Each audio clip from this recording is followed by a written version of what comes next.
Start again. Start again.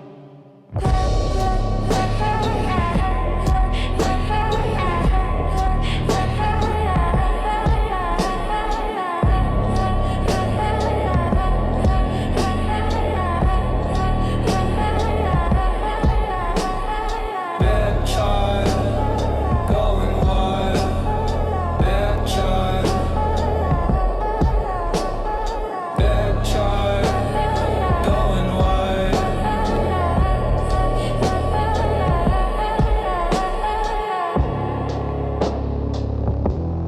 Start again.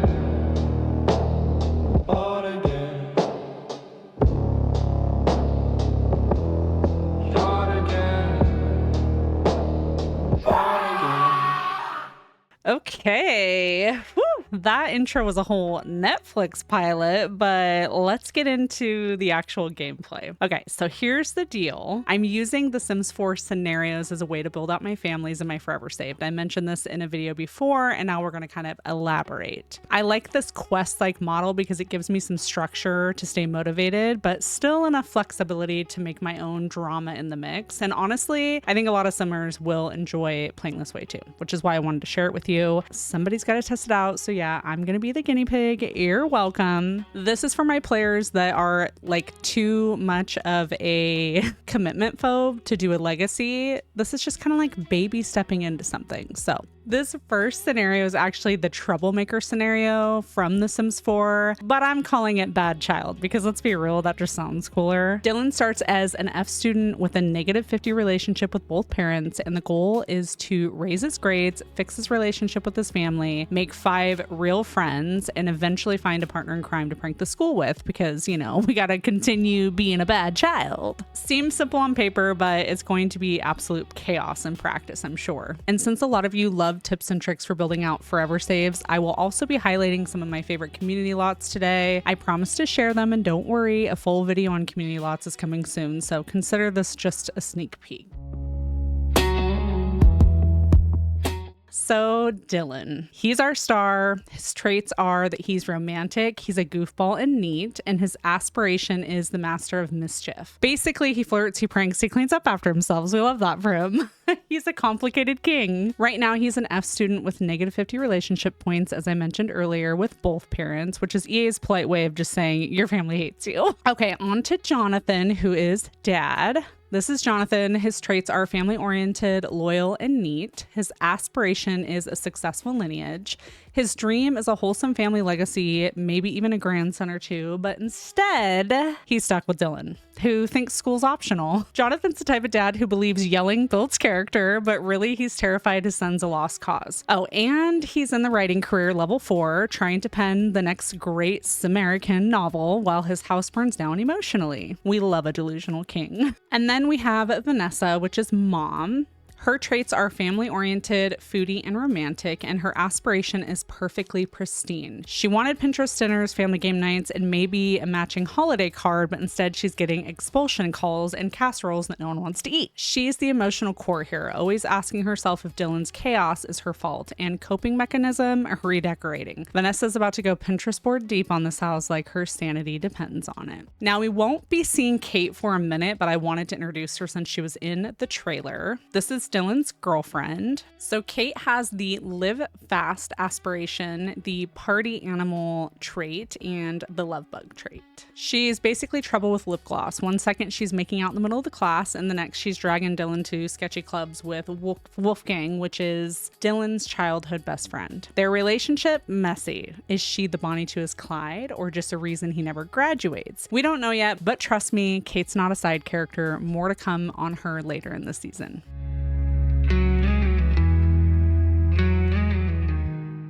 So this is the house off of the gallery that I used, Move-In Ready Family Home from Kimmy, spelled with a 1. And I will show you what it looked like prior to me moving the family in. So this is the outside of the house. It was obviously a little bit more kid-friendly. And then going in, you can kind of see here that everything was empty. There was far more bedrooms. I ended up actually busting down this wall, which you'll see. cozy. There was an extra bathroom upstairs for literally, I have no idea what reason. Maybe if you made this in a bedroom as well, I'm not sure. But I went ahead and took that out. And then downstairs, this is what the downstairs look like. So again, we kind of had this awkward, like, I don't know if this is supposed to be living room, dining space, this bathroom that's kind of in the middle here. You have this kind of extra space here, which I divided off and made a laundry room / bathroom. We completely just removed this out of the way. They've got this kind of living space, and then this, what I basically made a mud room. And then this is their backyard here, a pretty decent sized patio with a pool. So this is currently the house. So if you remember, there was a big bathroom right here. We went ahead and put up this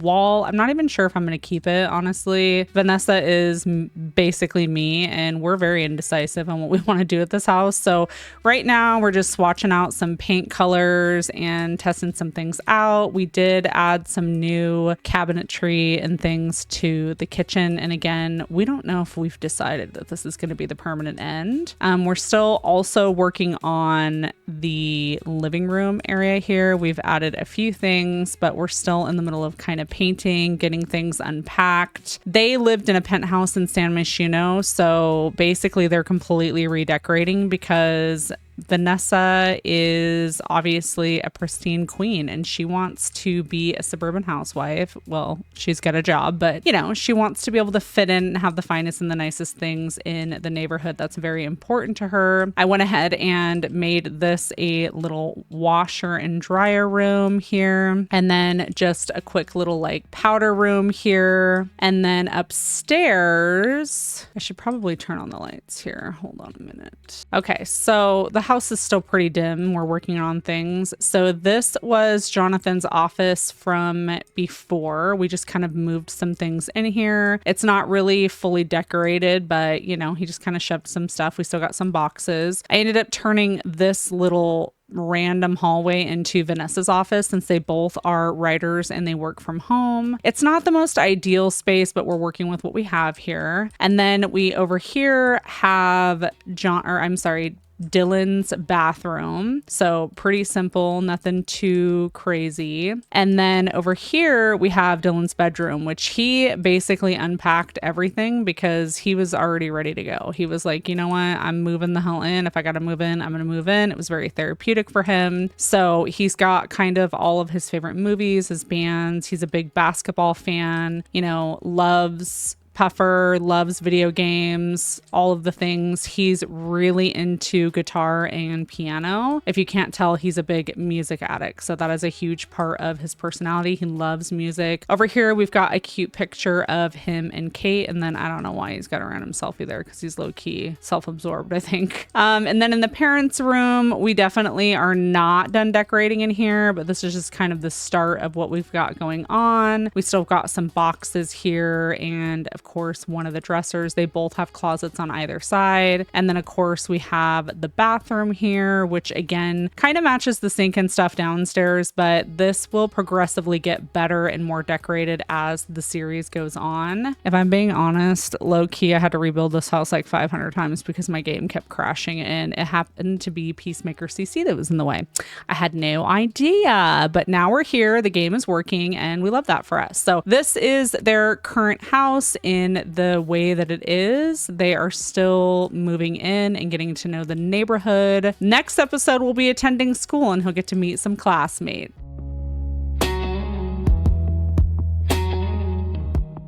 So the first one I'm going to show you is the Cinema Arcade and Bowl, which is actually also a karaoke bar. This is from Jessica Pye YouTube. I love this, especially if you have any teens in your games. It's just like a one-stop shop, and it's very like lived in, if that makes sense. So let's take a quick peek.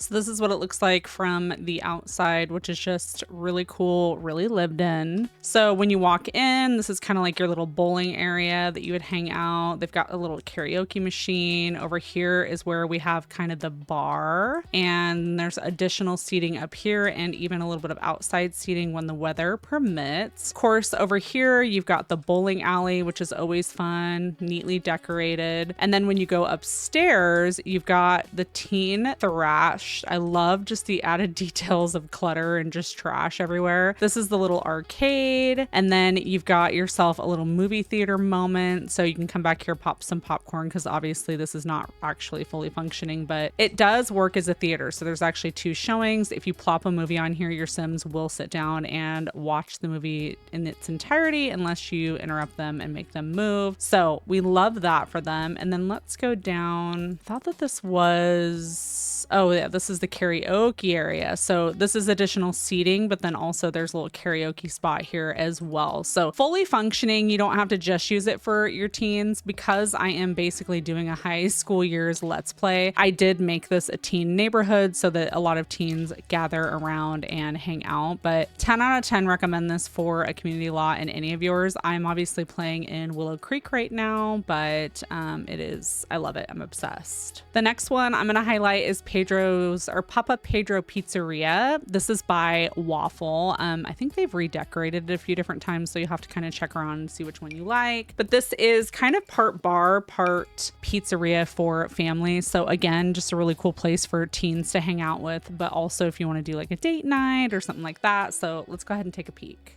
So this is what the outside looks like. This is kind of the bar area. It's got some outside seating, and then you've got the family kind of pizzeria area. So what I actually love about this is in order for it to kind of mesh well with the Willow Creek builds, the creator actually created a whole top floor that I guess you could customize if you want, but it really is just there to appeal, but there's no use. There's no ladder, there's no stairs, there's no way to get up. It's just really there to fill the space and make the buildings look similar to the other Willow Creek buildings, which I really appreciate. So when you come in, you've got the pizzeria over here, which is really cool. They've got like your wood fire ovens. The decor is just super cute. You know, you can have a big table or, you know, smaller tables depending on the size of your family. And then over on this side is more of like the pub. So this is like a little pub. Come here on a date, come get some drinks, you know, kind of whatever it is that you want. Over here is actually, this is technically a restaurant lot. So you can actually check in and be seated for a table. On this side over here, this is bar setting, so you would either probably have to hire a bartender or whatnot, or maybe they'll just appear because this is a public lot, and then, you know, you just order drinks and kind of hang out and chill with your friends. So I love it. I think it's really cool. I think it fits into Willow Creek beautifully. I'm not obviously a super aesthetic player, so I kind of like the real life lived in kind of experiences, and I feel like this fits my save files always the best. So I love it, and I think you guys should download it too. You guys might find some enjoyment out of it. So let's get on to the next one. So this next one is the Old Stone Church. I am not going to even try to pronounce that name. If you didn't catch from the trailer, we've got a church. Jonathan and Vanessa are still trying the religious route, hoping that maybe faith will fix Dylan. He went to a Catholic private school back in Del Sol Valley, even though technically they lived in San Myshuno. Clearly it didn't work, but hey, you know, they're committed. We'll give them points for that. So every Sunday, Dylan's going to be rolling his eyes in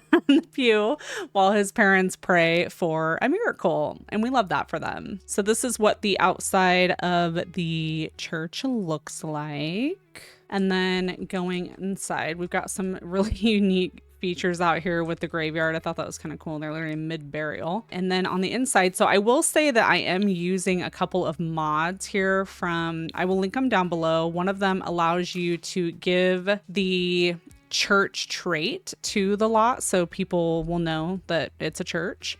I also have the pastor trait. So we do have an in-town pastor. And then I also have the go to church option as an event. So, you know, you can schedule church on Sunday and then attend it like you would a regular event. This is also some CC from the original creator of the mod Go to Church. That mod is no longer available. So I will say this is a little, you know, you got to play make-believe. We've got some CC here just to kind of make it look like the real deal. But for the most part, like I have a hidden podium under you're here to be able to give a speech, because if you click on this, it just says view or, you know, cry about your ways or try to, you know, renew your vows if you got a loved one nearby. And then I liked the benches. They were very, you know, church-esque. And the event requires that, you know, you spread the word, you say Bible phrases, you eat food, things like that. So very similar to, I would say, like the funeral event. So I don't know. If it's something that you're interested in and you're interested in the mods that I used, I will also list them below. I think it's really great for storytelling purposes, or, you know, if you're somebody who is religious and you just want to add it to your gameplay, that could be cool too. I think that we have a pastor family, which I'll introduce later in this series, but I think that there's going to be some juicy tea with the pastor's family. So we're going to go ahead and stay tuned for that. But this is just a really cool church. I think they did a really good job. It's very simple. You can obviously have weddings here as well. I don't know.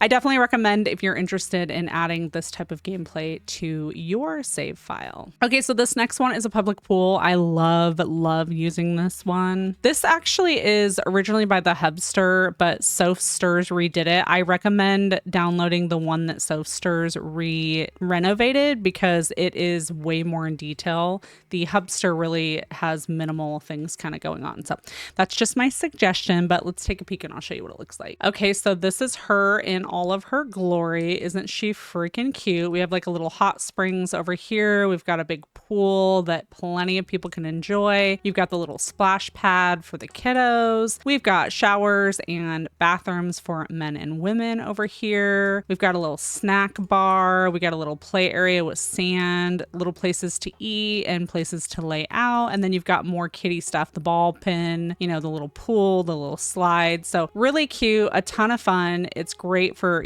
family gameplay. Obviously, haven't played a lot of family gameplay, but I love to come here with my Sims and hang out and just have a little fun moment. So it's really 10 out of 10 recommend. I would definitely say get this.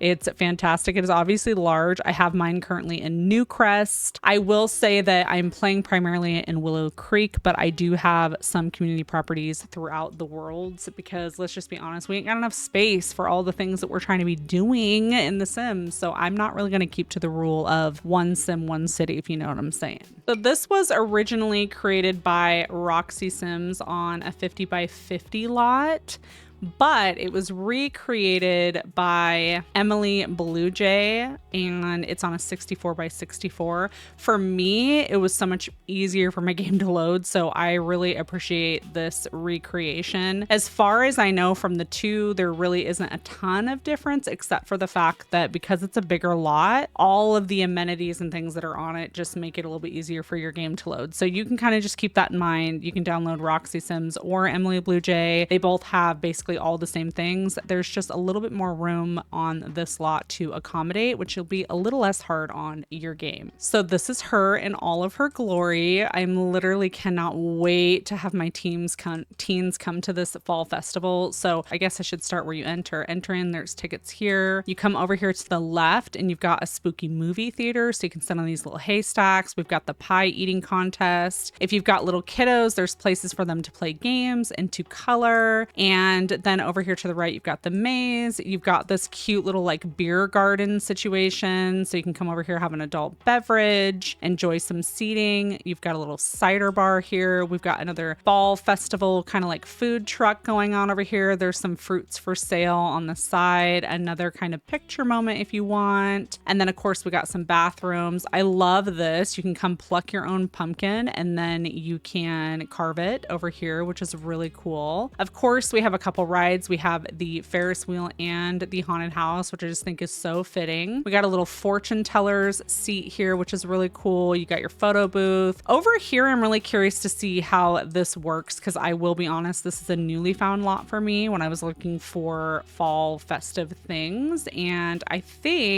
don't know if this is face painting or caricatures. I can't really say that. Where they paint a picture of you from reference. I'm assuming that's kind of the vibe, but I think that's a really cool concept. Over here, you've got kind of a bonfire if you want to chill by it. There's some like candies over here, people selling some of their home baked goods. You've got the ice cream booth. You've got a hot chocolate booth. So it's just giving fall. And of course, right here in the middle, I just like immediately stop. You've got this little game over here, and then you've got this little area where Sims can perform. I feel like anytime you go to a fall, I guess not fall, but just like any kind of fair or anything, there's always like free concerts and stuff. And I love the concept. So beautifully done. I am absolutely obsessed. I literally cannot wait to have this be a whole event with my teens. I think it's going to be a ton of fun to capture some fun moments in. So I highly recommend you download this for yourself. I have not personally play tested it, so we'll have to see that in a future episode. I just wanted to note that this family is from a SakuraLeon family. I think it was called the Costa family. I will link it down below so that you can check it out yourself. I did make some minor edits, but for the most part, the features and whatnot are the same. So I fell in love with this family when I was playing it in another save. And when I saw this Troublemaker Scenario, I immediately knew that I needed to use this family. I don't know, sentimental value. I guess that's what I can say. You'll fall in love with this family too. So I will link them down below. I'm super excited to share this with you guys. I have so many fun ideas, and this is technically an easy scenario, so I think the challenge will be wrapped up quite soon, but that does not mean I'm going to discontinue playing with this family. I'm gonna low-key just kind of rotationally play, and I will walk you guys through that as I continue this series on. Even while we're doing the scenario, I might do a little bit of rotational playing just to get some perspectives from other households and introduce them into the loop. So anyways, I love you so much. I will see you guys next week. Bye.